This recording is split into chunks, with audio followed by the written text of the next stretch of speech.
known for its rich commercial and cultural heritage, India has been home to some of the oldest civilizations in the world, such as the Indus Valley Civilization.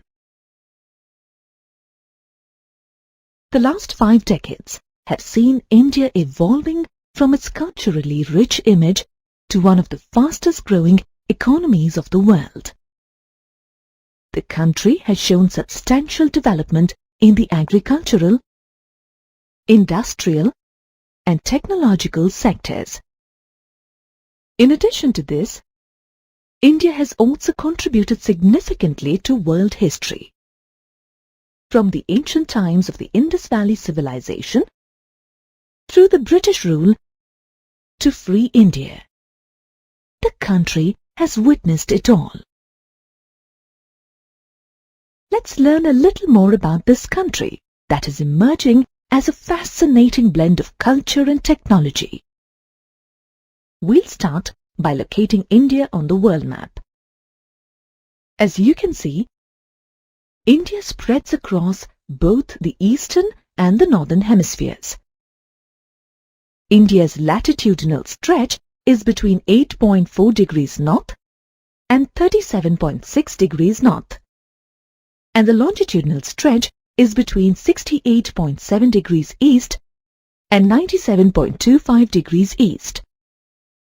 A study of the map shows that the Tropic of Cancer at 23.30 degree north latitude cuts across the country, dividing it almost into 2 equal halves.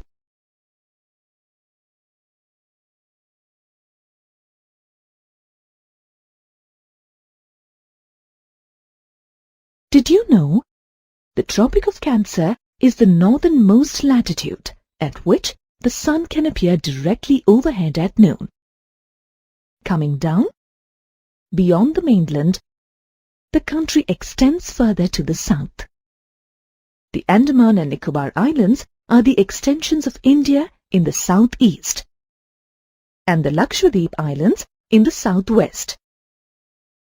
So, you see that India is a big country. But exactly how big? What is the country's area?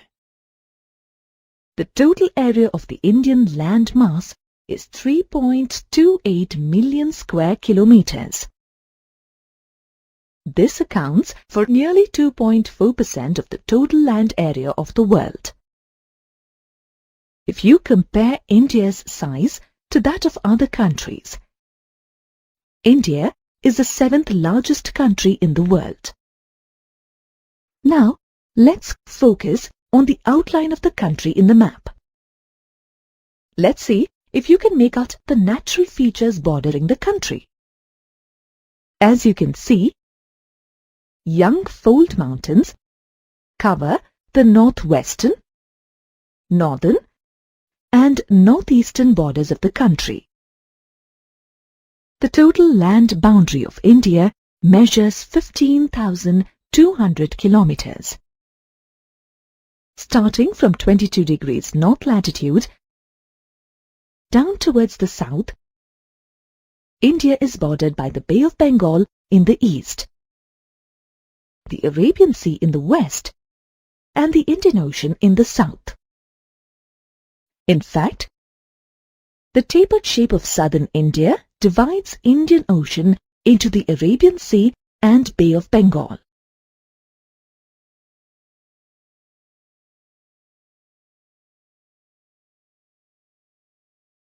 India's total coastline, including the outlines of the Andaman and Nicobar Islands and the Lakshadweep Islands, measures 7,516.6 kilometers. Did you know the southernmost tip of India, called the Indira Point, got submerged under the sea in the tsunami that struck the country in December 2004? Now, looking at the map, can you identify which extent is larger, the east-west stretch or the north-south stretch? The east-west stretch of India looks smaller than the north-south stretch. However, if you actually measure the distance, both measure the same, approximately 3,000 kilometers. It is this huge distance of 3,000 kilometers that causes a lag between the local times at the eastern and the western ends of the country. Let's discuss a scenario to understand the concept of time lag. It is 6 p.m. in the evening in Gujarat, where you live. Suppose you are talking to a friend in Arunachal Pradesh. Your friend mentions that he is standing at the window watching a beautiful sunset. However, if you look around you, it is still broad daylight for you. How is it that it's still daylight in your city, while the sun has already set where your friend lives in Arunachal Pradesh? This happens because of the huge longitudinal expanse of the country. There is a huge distance between the eastern and western endpoints of the country. This leads to a time lag of 2 hours between the local times of the two places.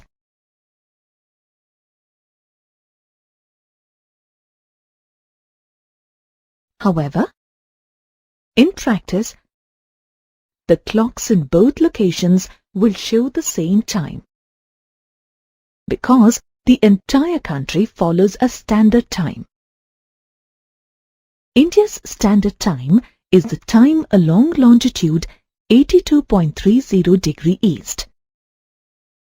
This longitude passes through Mirzapur in Uttar Pradesh. This longitude is referred to as the standard meridian of India. While India's longitudinal stretch gives rise to a time lag between the east and the west, its latitudinal stretch influences the duration of days and nights.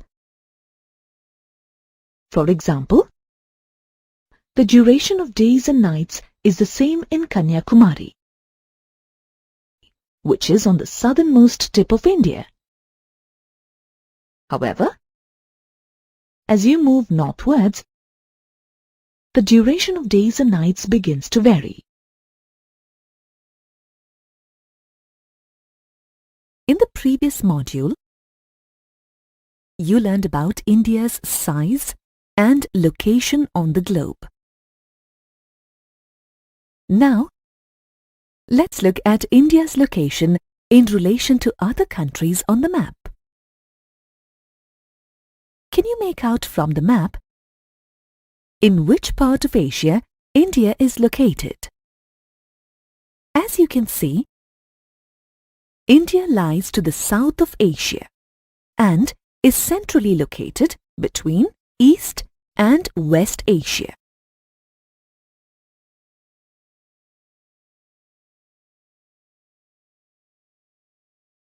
The Deccan Peninsula in the south of India protrudes to the south, thereby extending the Indian boundary into the Indian Ocean. Thus, India acts as a southward extension of the Asian continent. India is very strategically located in the center. The trans-Indian Ocean routes connected to Southeast and East Asian countries in the east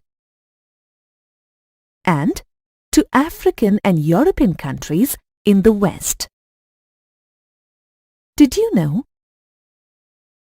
The opening of the Suez Canal in Egypt in 1869 has reduced India's distance from Europe by approximately 7,000 kilometers. It connects the Mediterranean Sea with the Indian Ocean. India's long coastline has added to its means of contact with the rest of the world through the sea route. In fact, India has a longer coastline than any other country in the Indian Ocean. It is because of India's important position in the Indian Ocean that the ocean is named after India.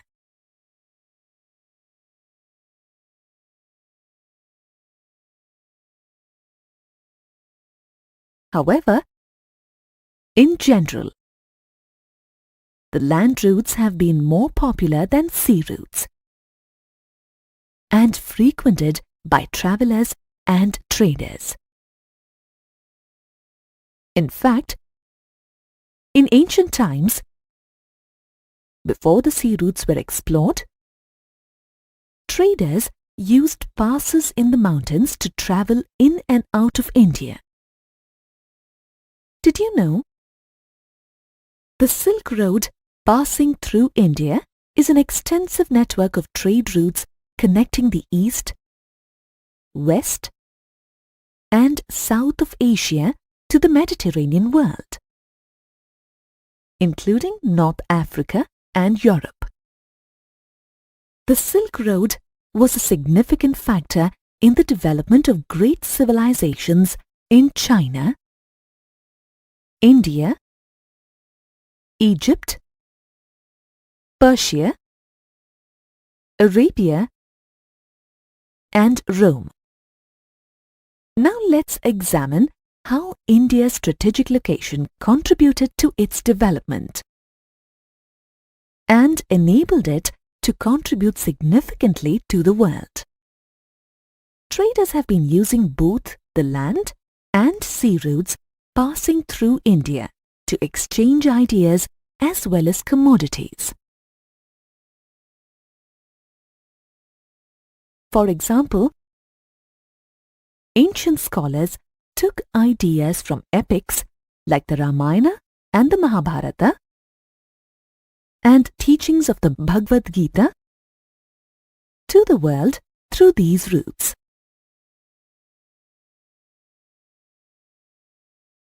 Commodities like spices and muslin were also exported through these routes. Some other significant contributions that India shared with the world through these routes include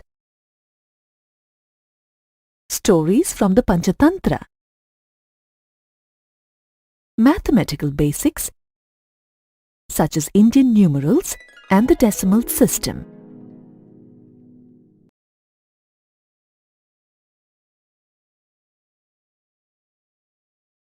interestingly, the Western world commonly refers to the Indian numeral system as the Hindu-Arabic numeral system because it reached Europe through the Arabs. The image shows a clock in a park in the Arabic town of Satwa with Indian numerals on its face. Just as these routes helped India to reach out to the world with its ideas and commodities, they also enabled Western influences to reach India. You can see shades of Western influence in Indian architecture. For example, domes, minarets, and Mughal tombs of sandstone and marble are all based on Persian designs. This is the Ujjayanta Palace, a former royal palace situated in Agartala, the capital of Tripura. Can you identify which culture the sculpture represents? The sculpture in the Ujjayanta Palace represents Greek influence in India. To conclude, you can see that trade routes through the land and sea played a key role in the intellectual and architectural development of India. And all this was possible only because of India's strategic location on the map. Before independence, India had primarily two types of states: provinces and princely states. While provinces were directly ruled by British officials appointed by the Viceroy, the princely states were ruled by local rulers who inherited the states from their forefathers.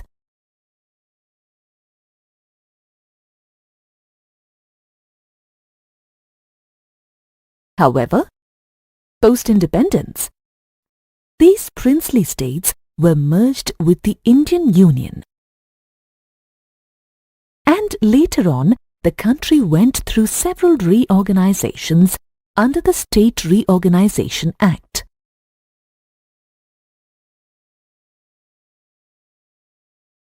The present-day India has 28 states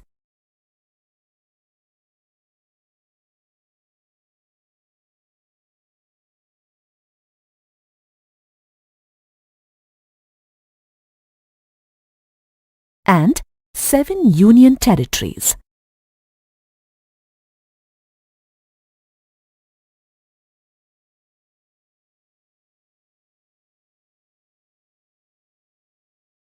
As you can see, the southern half of India has a huge coastline stretching from the west to the east.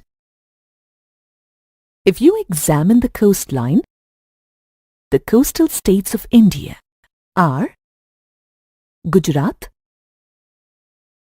Maharashtra, Goa, Karnataka,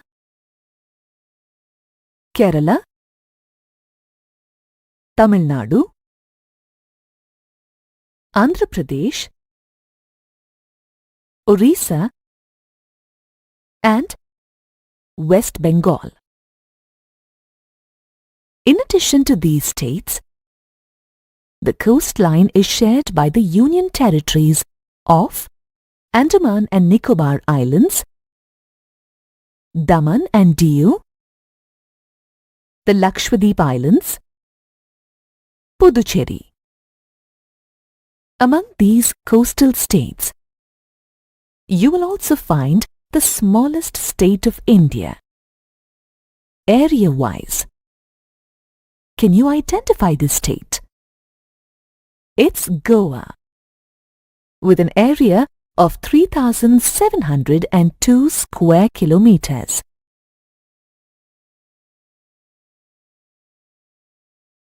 Conversely, Rajasthan is the largest state, at measuring 342,269 square kilometers. Rajasthan shares its western border with Pakistan, which has its capital at Islamabad.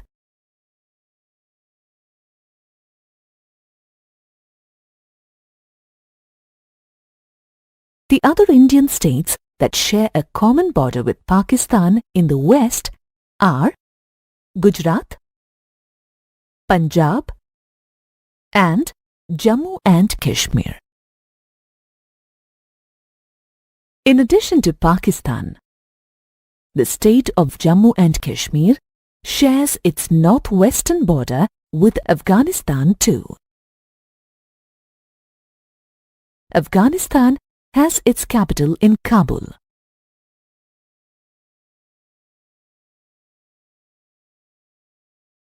Due to its strategic position, Afghanistan has been an ancient focal point for trade and migration between the East and the West.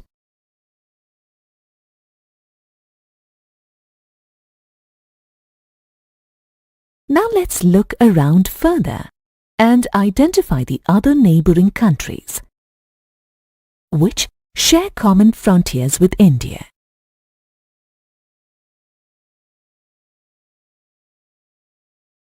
Let's start with the northeastern neighbors: China, Nepal, and Bhutan.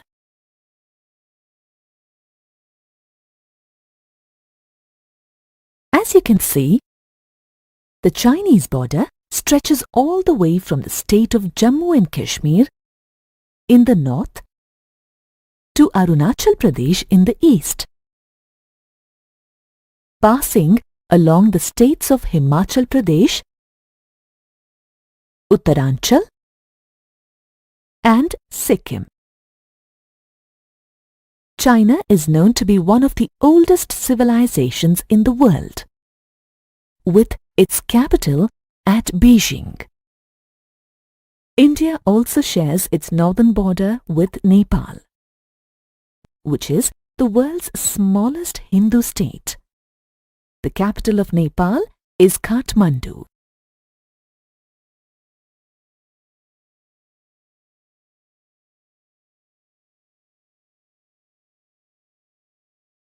Which Indian states share their border with Nepal? The Indian states that share their border with Nepal include Uttaranchal, Uttar Pradesh, Bihar, West Bengal and Sikkim. Among these, Sikkim, West Bengal, along with Assam and Arunachal Pradesh, also shares its border with Bhutan. Bhutan has its capital as Thimphu. These were the northeastern neighbors of India. Let's move further east. With which countries does India share its eastern border? India shares its eastern border with Myanmar and Bangladesh.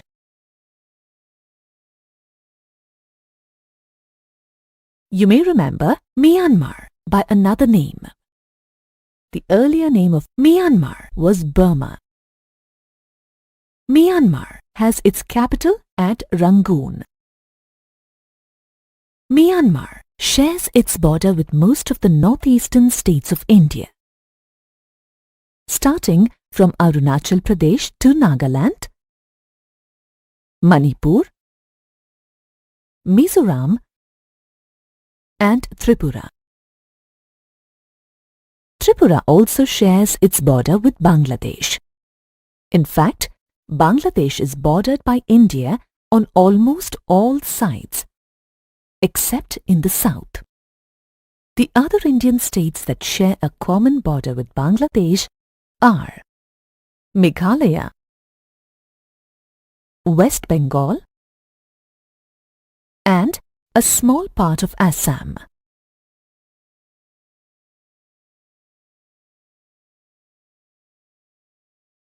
Did you know Bangladesh was earlier known as East Pakistan and was part of Pakistan? Only in the year 1971 was it declared an independent country and came to be known as Bangladesh, meaning the country of Bengalis, because of its large Bengali population. Speaking of population, Bangladesh, with its capital at Dhaka, is one of the most densely populated countries in the world. So you learned about all the neighboring countries that share their borders with India. There are two other neighbors that don't share their borders with India. These are the island countries of Sri Lanka and the Maldives, India's neighbors in the south.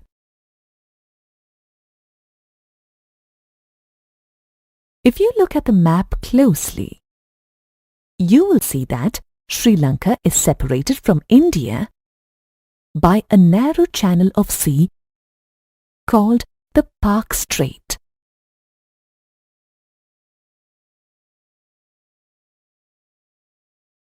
The strait connects the Bay of Bengal in the east to the Gulf of Mannar in the south.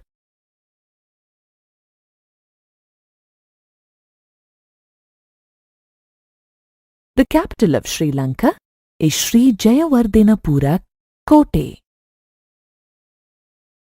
However, Colombo, the former administrative capital of the country, still is the largest city in the country and is also its commercial capital.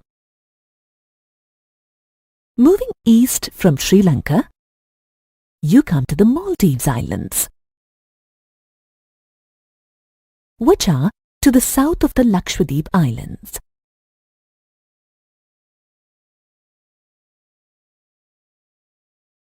Maldives is the smallest Asian country, both in area and population, and has its capital at Malé. That was a brief overview of India and its neighbouring countries.